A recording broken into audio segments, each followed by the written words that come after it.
Hey, I'm just getting word that there's a preseason game today. Did any of you know about that? Let's figure it out on the Locked On Vikings podcast.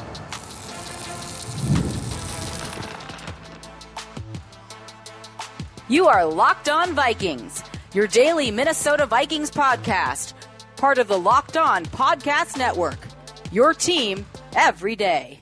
Hey, everybody. Welcome to the Locked On Vikings podcast, where we're always trying to learn something new. It's part of the Locked On Podcast Network, your team every day. Thank you so much for making Locked On Vikings your first listen of the day every single day. I appreciate my hashtag everydayers so very much. You guys make the world go round. Today's episode is brought to you by FanDuel. Football season is around the corner. Visit the FanDuel app today and start planning your futures bets now. This is actually game day. We have a preseason game against the Tennessee Titans right now. The Minnesota Vikings are already in Tennessee, and it doesn't look like pretty much anybody's going to play. This is your classic final preseason game for the Vikings, at least.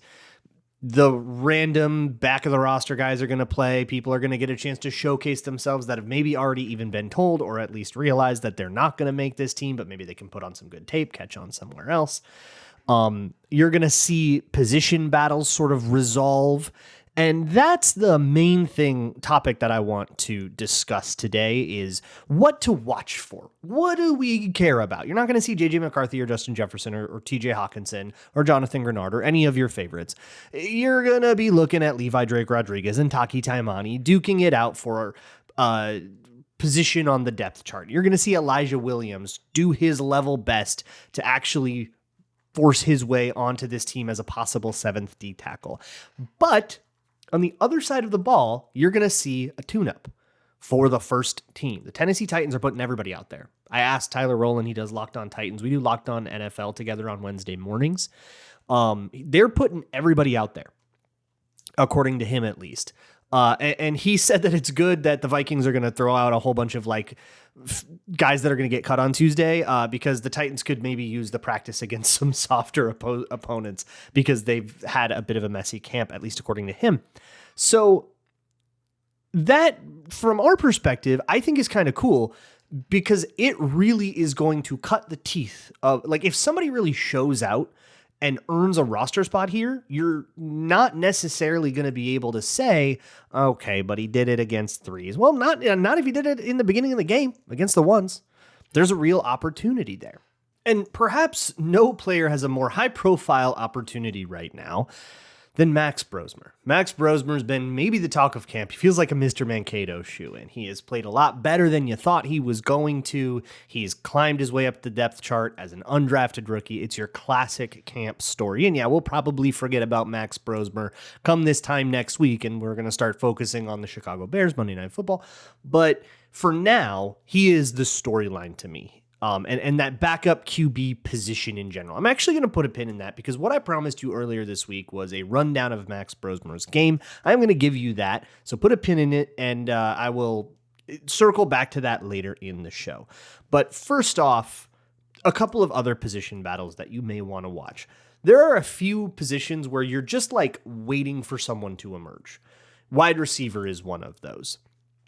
These wide receivers are competing against the nebulous specter of a trade target, and they probably don't know who it is any better than you and I do, but the front office does. The front office has an idea for who is available, who they can try to call about, and who they're trying to pursue, whether it's a bigger splash or some role player that's going to get cut on Tuesday. But whoever it is, they are comparing their idea of that guy, and knowing Kwesi, it's probably quantified in some sort of score, against what guys like Myles Price can do.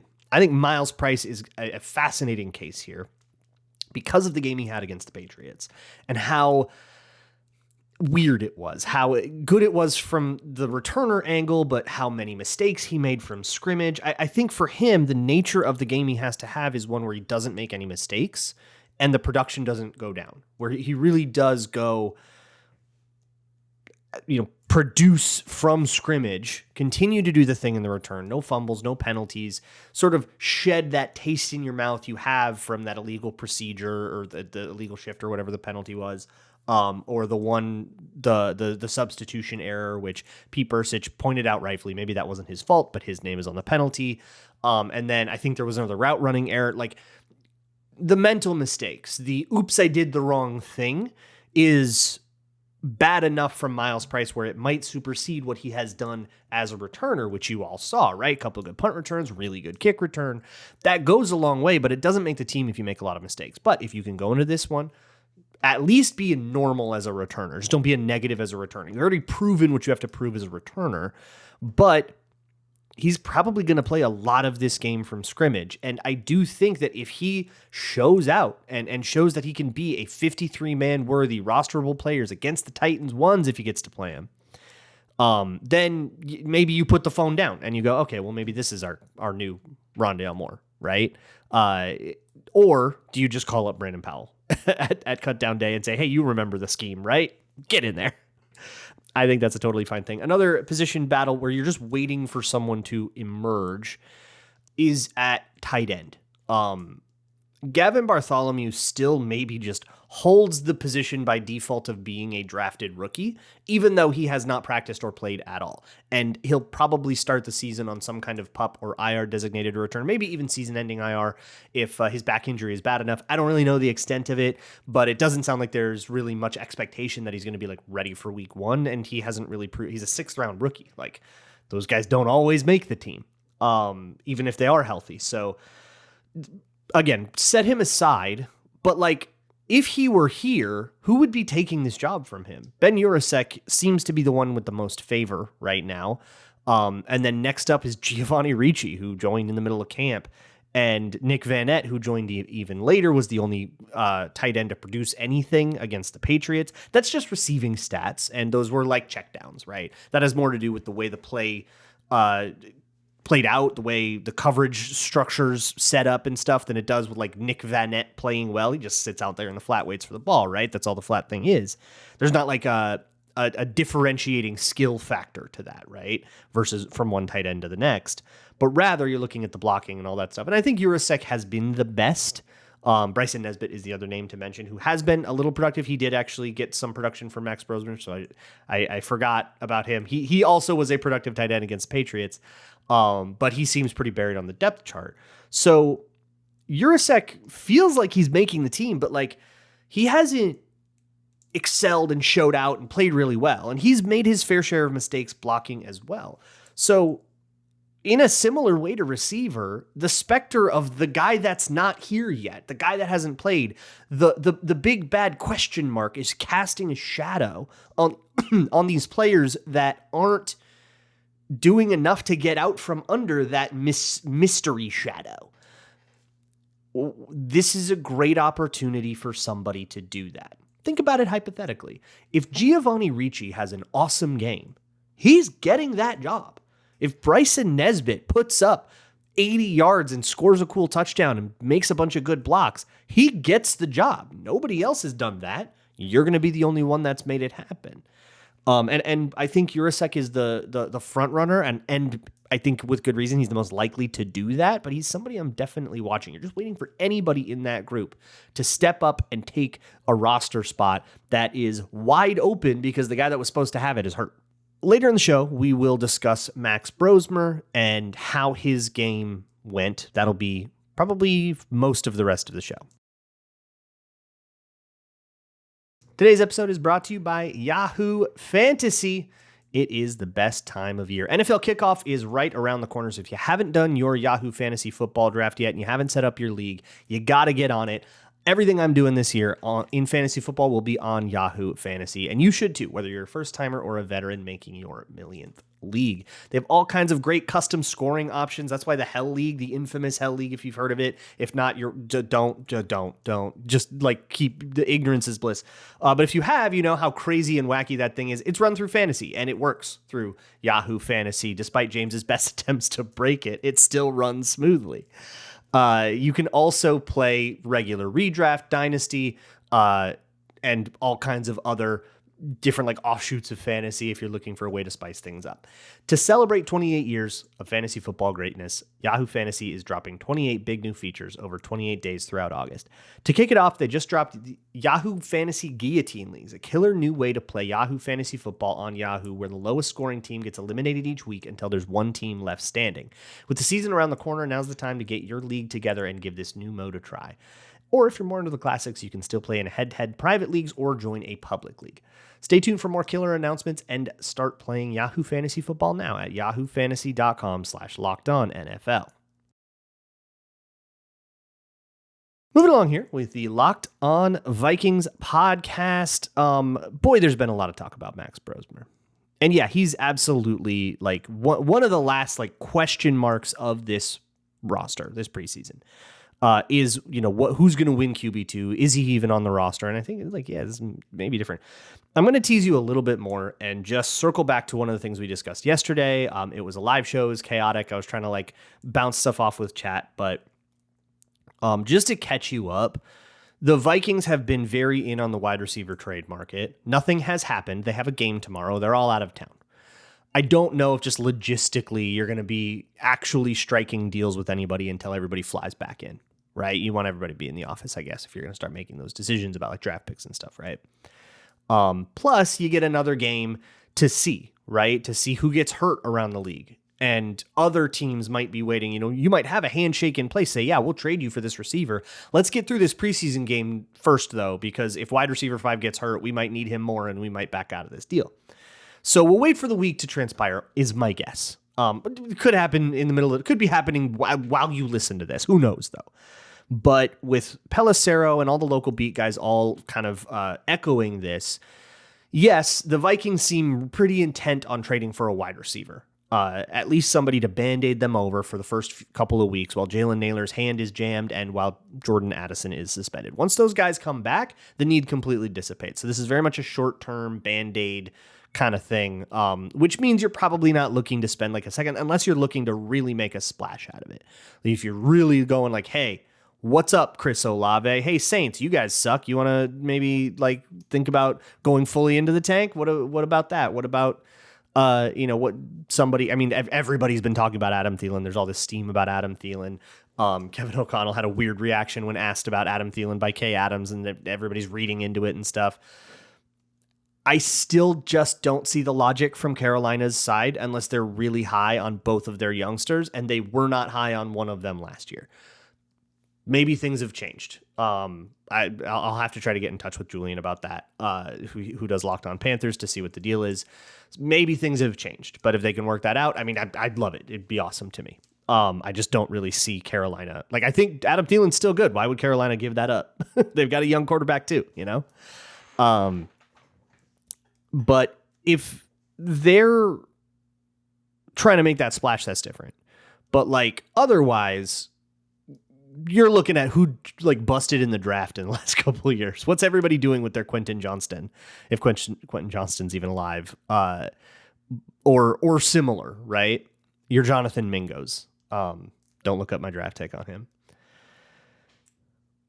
I'm not gonna try to evaluate and rank all my favorite options or whatever. We'll see who it is, if anybody at all, and we'll evaluate that when it happens. That's kind of always the way I prefer to do it. So in lieu of that, I am going to shift into the quarterback stuff because Max Brosmer is fascinating to me. Not because he's a particularly unique quarterback. I think he has a lot of the hallmarks of, a pretty good QB that is new to the league, young-ish. I mean, he's 24, but a rookie, right?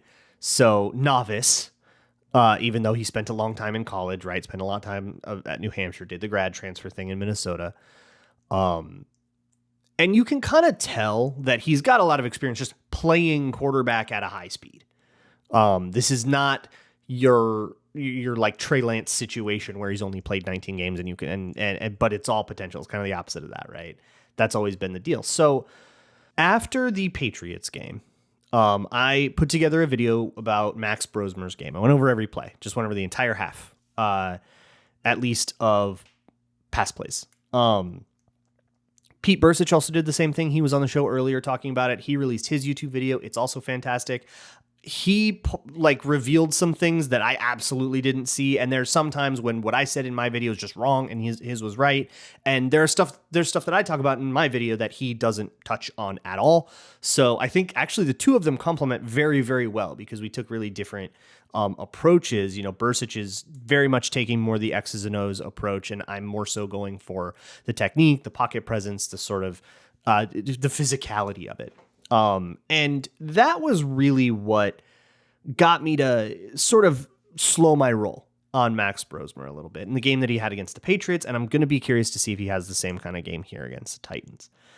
It was good. It was good against the Patriots. I'm not about to come here and have some hot take that he secretly played poorly or anything like that, but you can definitely see the rookie. You can definitely see if this guy had to take the field in a regular season game, you can see the seeds of what a real defense would turn into an absolute disaster.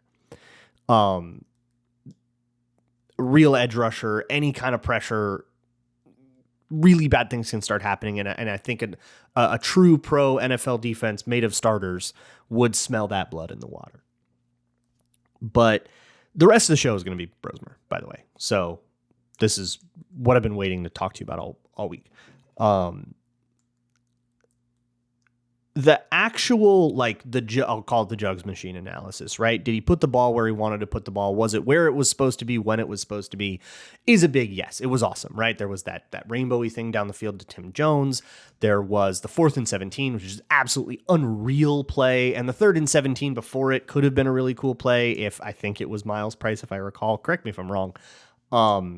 He didn't mess it up.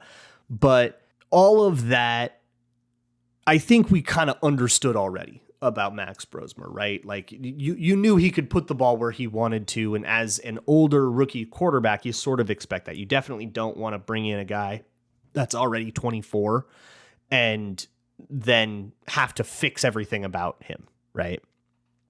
So that's great.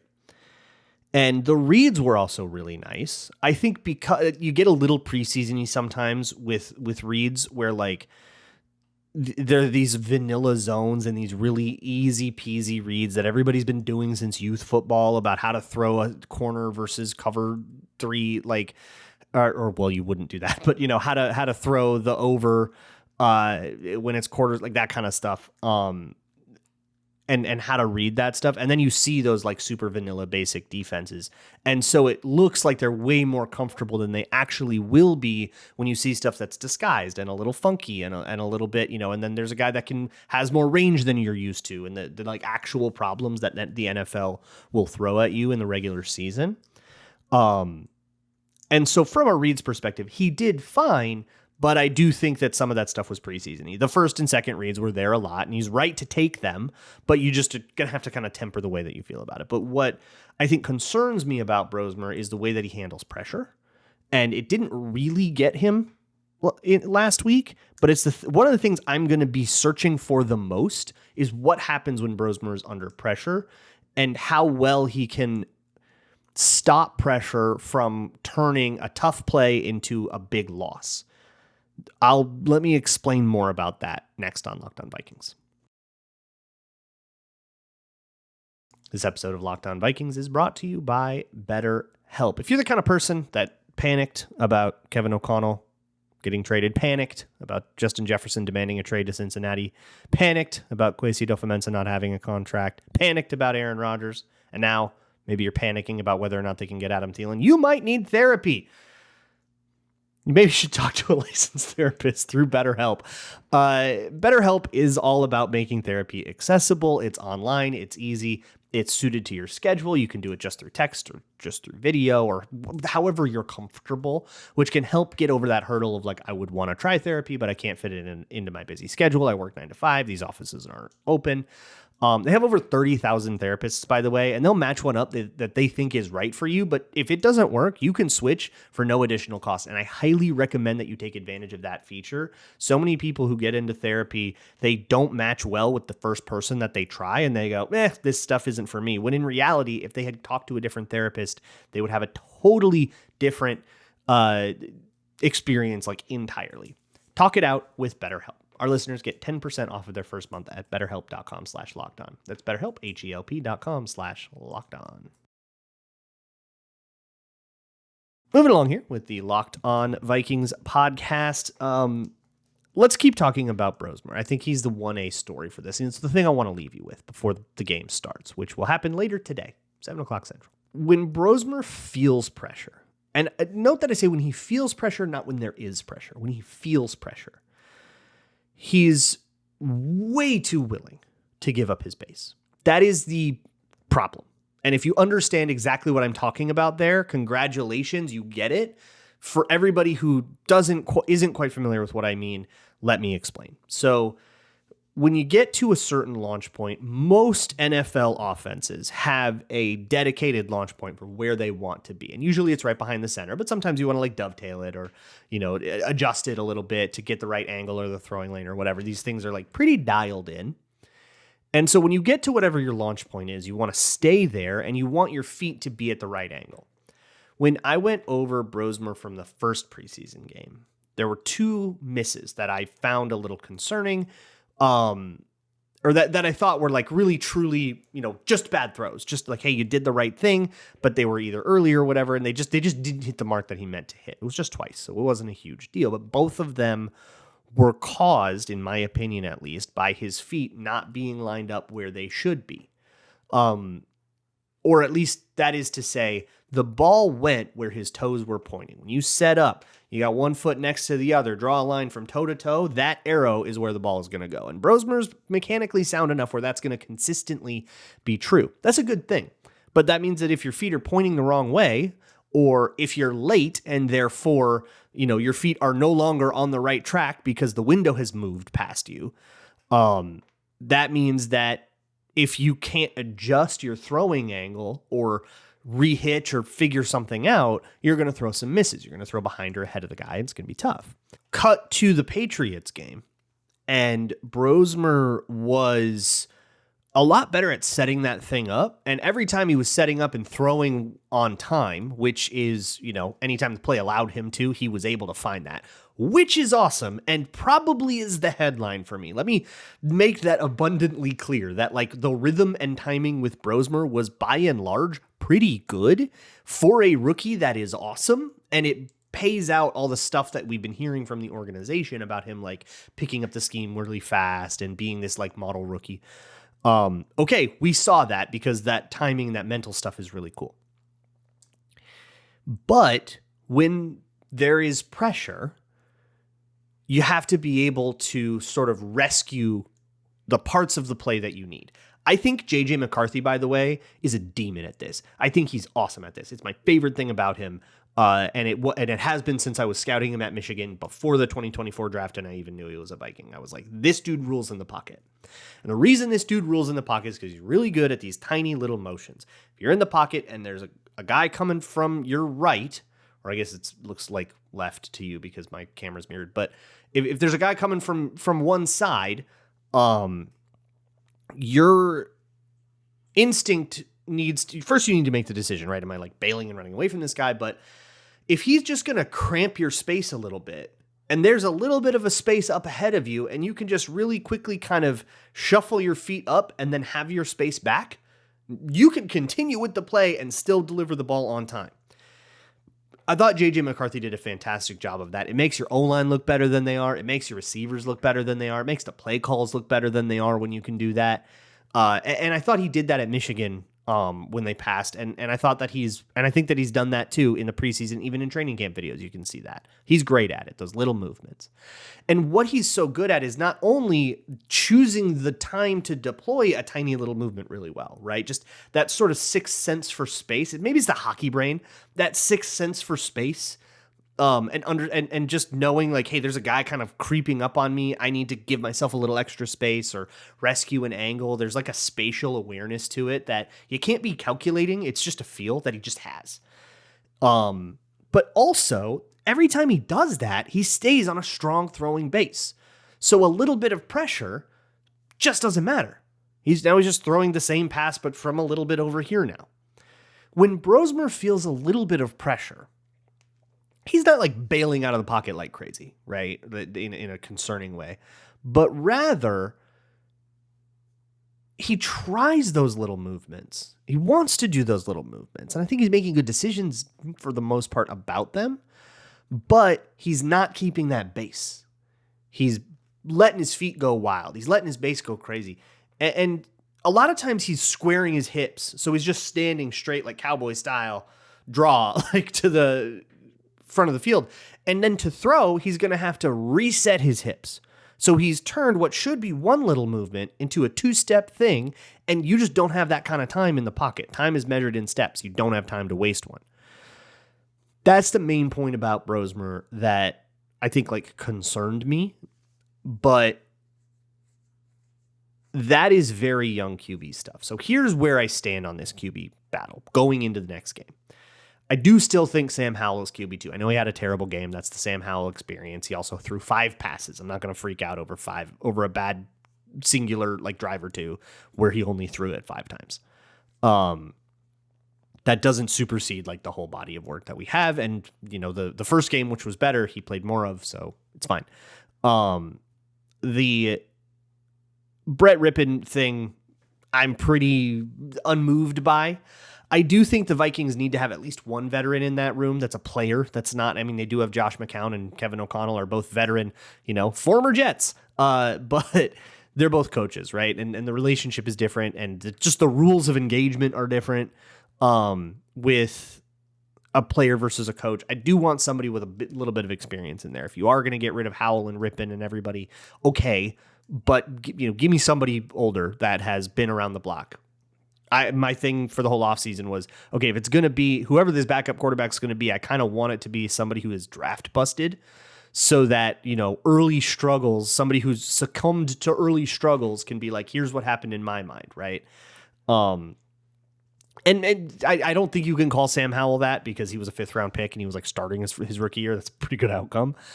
But you have, you know, between Howell and Rippon, it's like 12 years of experience. I really want to keep one of them in the room, and Howell's way more valuable to me. But what I came away with from watching that Brosmer video was you can't let this guy out the building. The idea of like cut him, stash him on the practice squad, that's what Pete Bursage was kind of implying that he would want them to do on Wednesday when he was on the show. And thinking about that more, I don't think I agree with it because I don't want to try to stash him and put him through the practice squad. Like Pete said, the NFL is noticing him.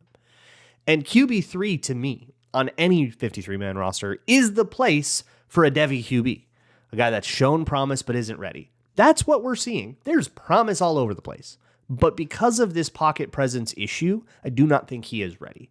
A team that sees that will understand that all they have to do is flash color and he will suddenly start spraying them. There are so many easy ways to flash color that don't actually make pressure, but they're so easy that you could do them all the time if you don't need to make pressure to make Max Brosmer, you know, throw off his base. Like, let's say we get down to that, right? Let's say there's a bunch of injuries or something like that. Everybody gets smoker's cough and the vapors, and Brosmer is out there and teams get to like scout him and stuff. If you're a defensive coordinator watching this, you're going, oh my God, you're telling every defensive lineman, hey, don't necessarily need to win your rep. We're going to slash you every single time, and we're just going to show all the purple in the world. We're going to show our jersey color and watch him see that, think it's pressure, even if it isn't really. And then suddenly he will be influenced by ghost pressure, by pressure we didn't even have to generate. It's so valuable. So that's not ready. As a 24-year-old quarterback, that's a really good spot to be. That's an exciting spot to be where you're showing so much promise. You're grasping everything. You're delivering the right passes, but you like your reactions to pressure need a little bit of seasoning. Great. Put you in at QB3. Let's get you that seasoning. And maybe you can be the backup someday, or you're probably going to be in the same competition next preseason with some other hotshot undrafted rookie, and away we go, right? I love that. I'm stoked on that. But I think Sam Howell has QB2 for now, and I think because of the wide receiver and the tight end stuff, there's like bigger fish to fry on the roster that I don't think you're looking like outside the organization necessarily. I think a QB room of McCarthy, Howell, Brosmer makes sense to me, and I think it's what I want. And thanks for all the fish, Brett Rippon, but these guys all know the playbook pretty well, so it's fine. We don't really need the guy that was here last year. That is, I think, receiver, tight end, and the backup QB thing. I think those are the three main things to watch. Here's how we're going to do this. I am going to be live on the postcast after this game. So right afterwards, go to Locked On Vikings or Locked On Minnesota Sports YouTube. I'll be live with Sam and Luke and Ron, as we will be after every game. I'll do a show recapping the game that will go up on Saturday morning. And then next week, we will continue like normal. I'm not going to skip the Monday one like I did the last couple of preseason weeks. Instead, Monday's show will be a 53-man roster. Actually, Monday might be a mailbag, and then Tuesday's show might be a 53-man roster projection because Tuesday's cut down day. And then we'll react to it on the Wednesday show. I think that's going to be the general plan for Locked On Vikings here. And then we get into what's going to go on with the Bears mode. A couple weeks from now, we got crossovers with Lauren Cox, and we're in it. Can't wait. Excited to experience another emotional destruction with you all. I'll see you all for that. And as always, Skull.